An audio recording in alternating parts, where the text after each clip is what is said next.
Welcome back to the Chosen Life podcast. I'm your host, the chosen lawyer, Jonathan Hacohen.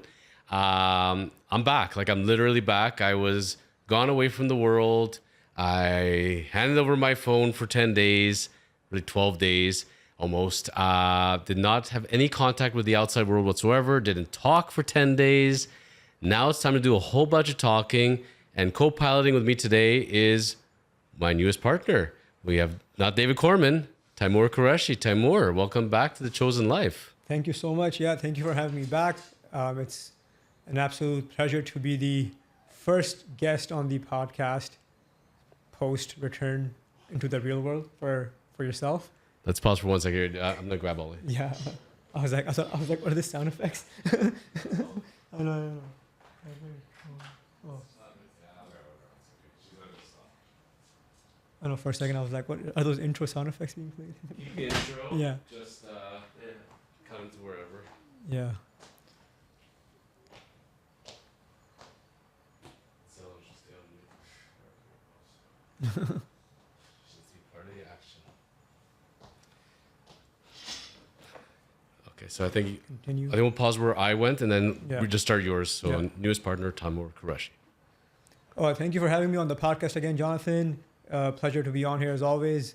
And it's very interesting that I get to be the first guest to speak to you in detail since your return to the real world from your retreat. And so excited to hear about all that.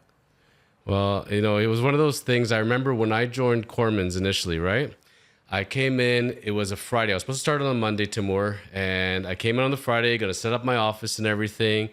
And, Jerry Korman was there, senior partner, founding partner of Kormans. And I see Jerry, Jerry, looking forward to working with you and everything. And Jerry looks at me and he says to me, yeah, I'm heading on a 3-week vacation and I'm leaving on the weekend. So good luck. I'm sure you got this. I trust you. Goodbye. Yeah. I kind of did the same thing, I guess. Taimoor, welcome, newest partner. By the way, I'm leaving for 10 days. I won't have my phone. You can't reach me. Good luck. I'm sure you'll do well with this. Goodbye. Did the firm notice that I was gone? It's funny when you have somebody that's operating on a day-to-day basis and all of a sudden they're not reachable whatsoever. It gets kind of interesting, doesn't it? 100%. Oh yeah, we definitely noticed for sure. We can't replace someone like that on a long-term basis. I mean, as all of us know, practicing in real estate law, and obviously we'll touch on this more in a future episode.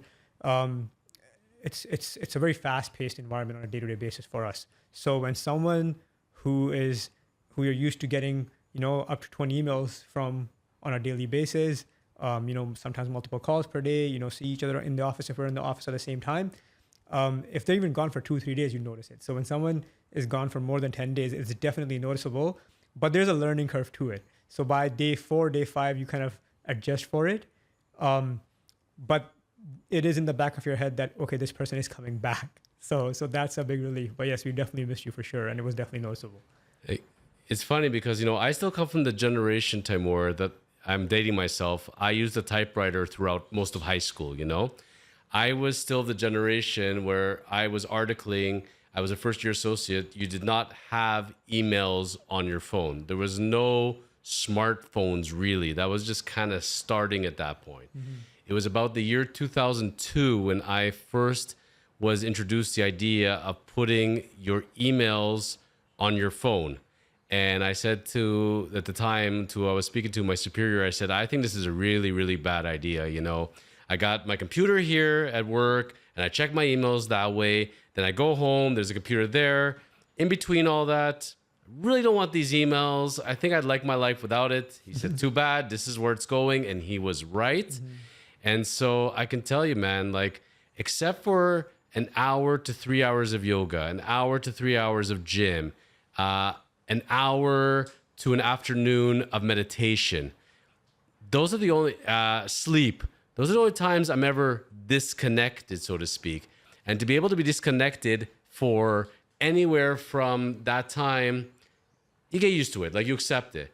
To be able to hand over the phone and say the phone doesn't exist whatsoever and you cannot reach me whatsoever, I knew it would be a thing. I knew it'd be difficult. Mm-hmm. That's probably why it took me close to 15 years to mentally prepare myself to do it. I told myself, I'm busy, I have my life, I have a young son, I got this, I got that. I'm growing in my practice. I'm an associate. I can't do it. I'm a younger partner. Can't do it. Like I told myself a million reasons why it can't be done.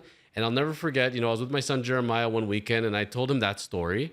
And he said to me, what's your excuse now? What do you have? And I said to him, well, you're working at the car dealership and you're selling and you need me to prepare your lunches and, walk the dog. And, my firm needs me. He goes, nobody needs you that much. You're not that important. Sorry to break it to you. The world will go on without you. I'll be fine. Go, please go.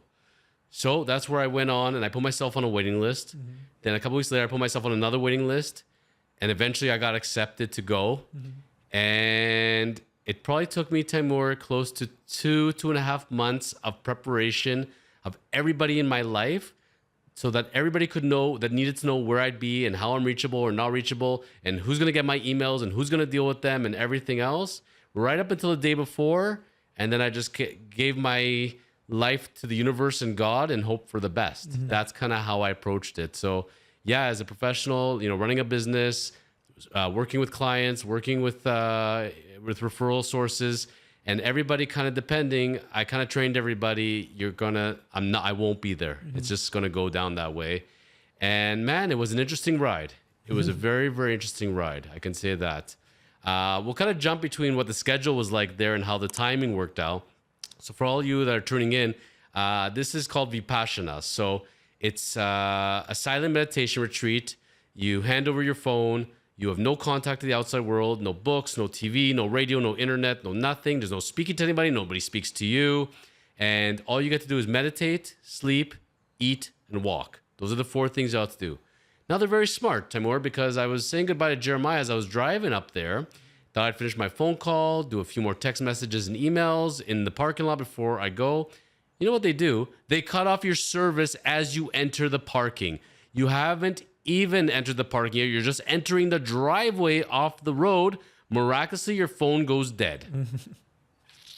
So that phone conversation got cut off. Those text messages where I promised to message people right before I go in did not happen. So I knew we've begun already. That's how my training began. Now, day 1 there is not day 1. They actually call it day 0. Okay. So we now made this into an 11-day thing. Mm-hmm. And by the way, when you leave, that day you leave is actually day 12. So you want to be actual. It is a 10-day silent meditation retreat. Day 0 is when you get there. Day 12 is when you leave. Mm-hmm. So that's how you want to do the calculations. So day 0 is really day 1 in that sense.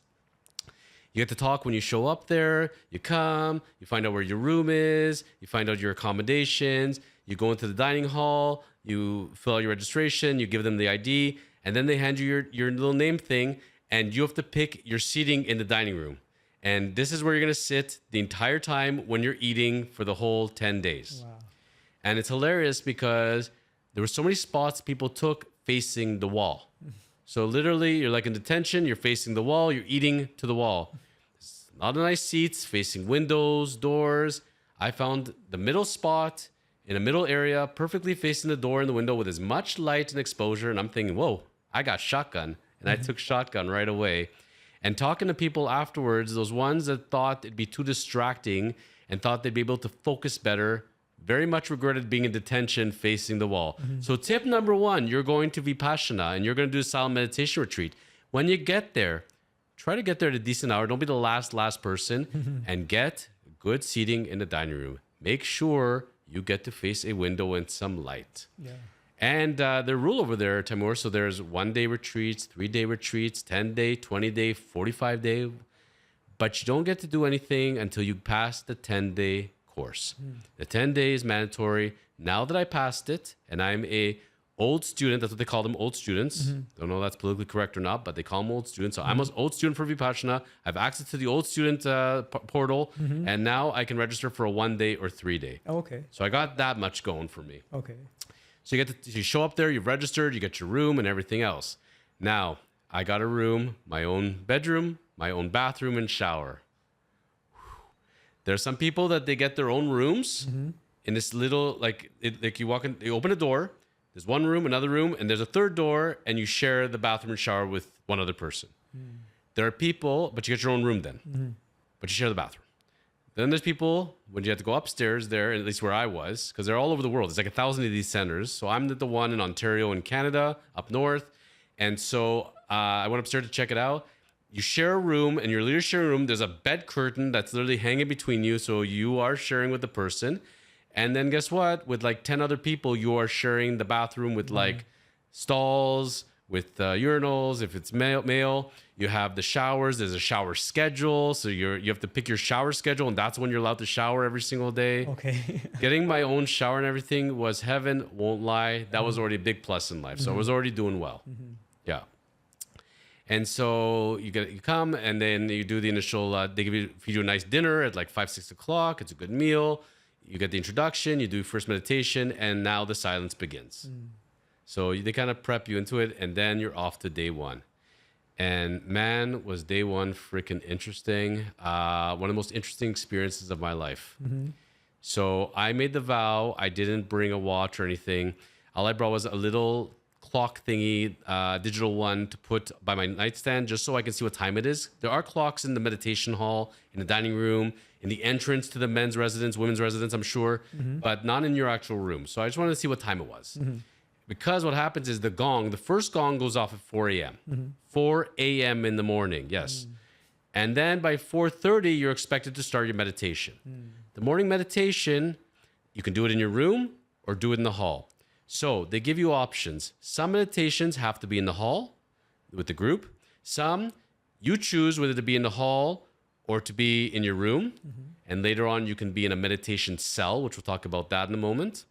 And some, the instructor tells you meditations in the hall, your room, or later on the cell. So the morning one, 4:30 to 6:30, you choose. So I'm already in my chair at 4:30. I'm going to do a sitting meditation at 4:30. By 4:45, 5 a.m., I said, I think this meditation will go better lying down. So I decided to lie down for the meditation, which turned out to be a form of sleep. And then 5:30, I went to the hall and did meditation from 5:30 to 6:30 at the hall.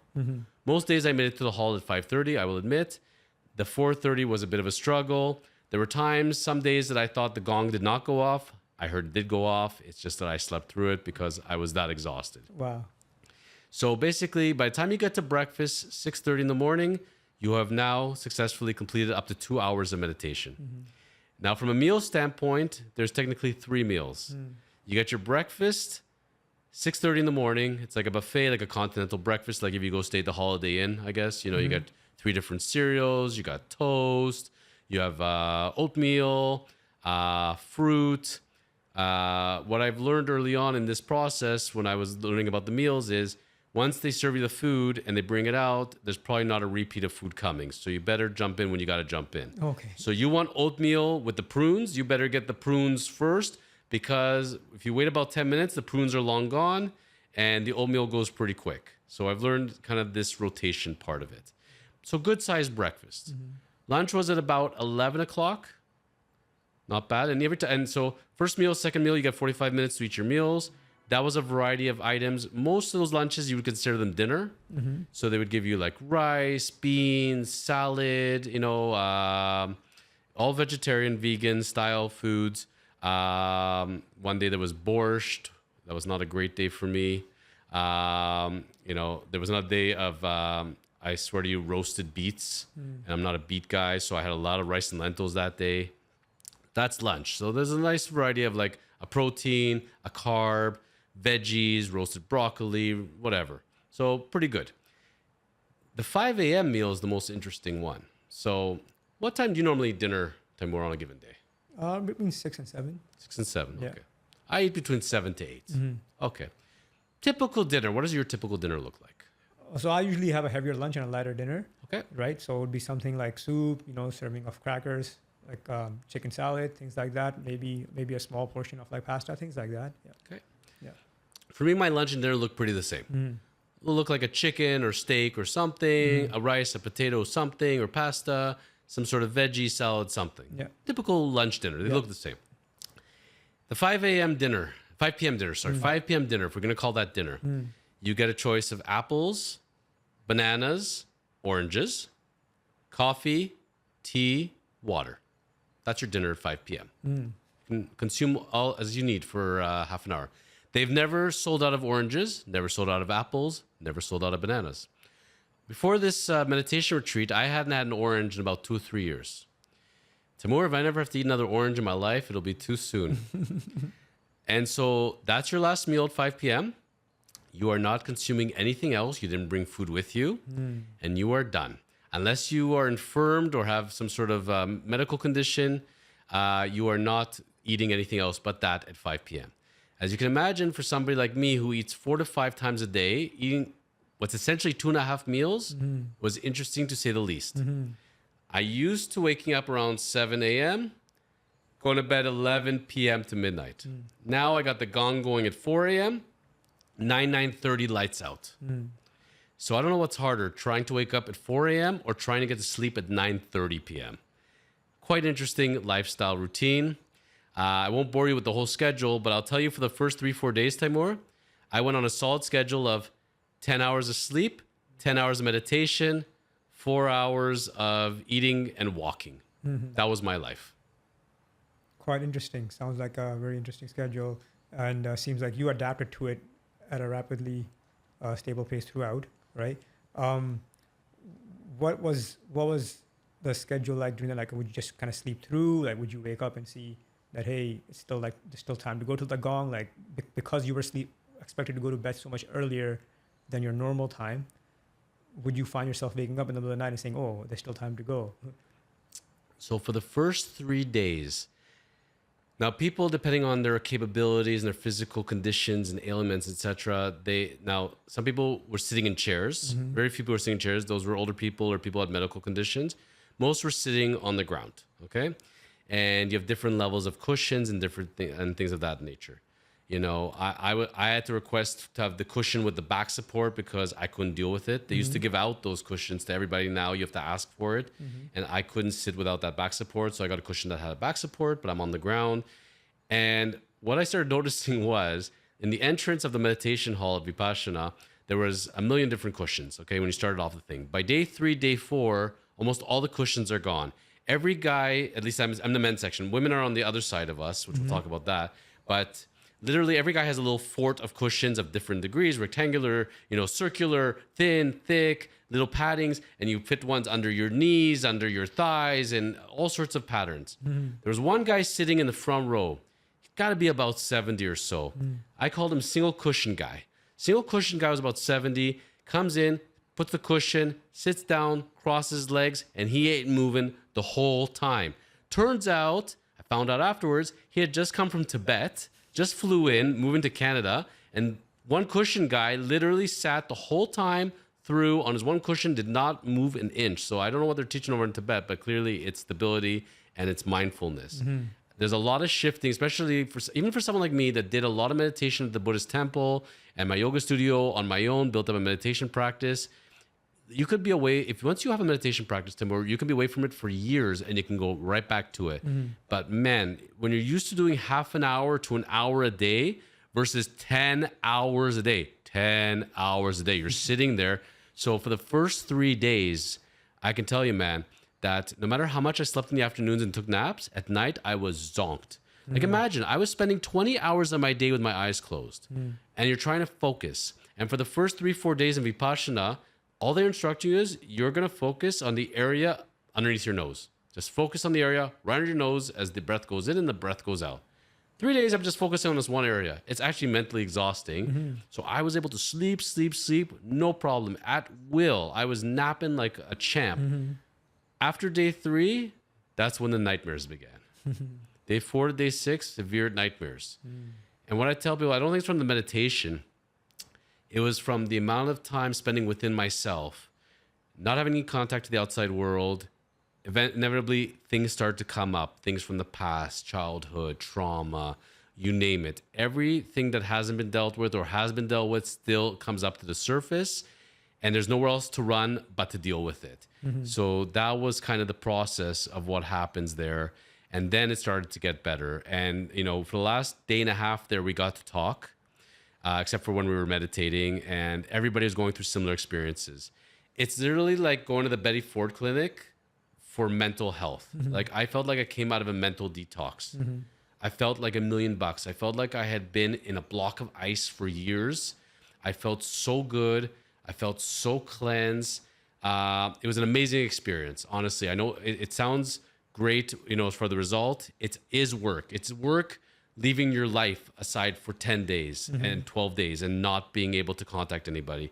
It's a lot of discipline to change your eating schedule, to change your sleeping schedule, to work within yourself. And at the end of it, the work was great. Like by day 5, I broke down and was crying. I missed my son. I missed my dog, Ollie. It was hard. It was really hard. But at the same token of it, I made the choice to be there. I said, you're going to do this. There's a reason why you're here. And I came out of there. I came like alive. I felt like I was reborn again. It was the transition back to the real world that I found the most challenging. Once you do this and you get used to peace and calmness, like my goal of going to Vipassana was simply, I want to learn to be. I just want to be. I'm not accomplishing anything. I just want to go be. And I was. And I was being. And I loved it. And this is where there's times when I'm dealing with this outside world now, I think, man, I could just shut all this off and just go be again and go take those walks in the woods. Do it in a second. How did it feel to hear that phone ring for the first time after you came out?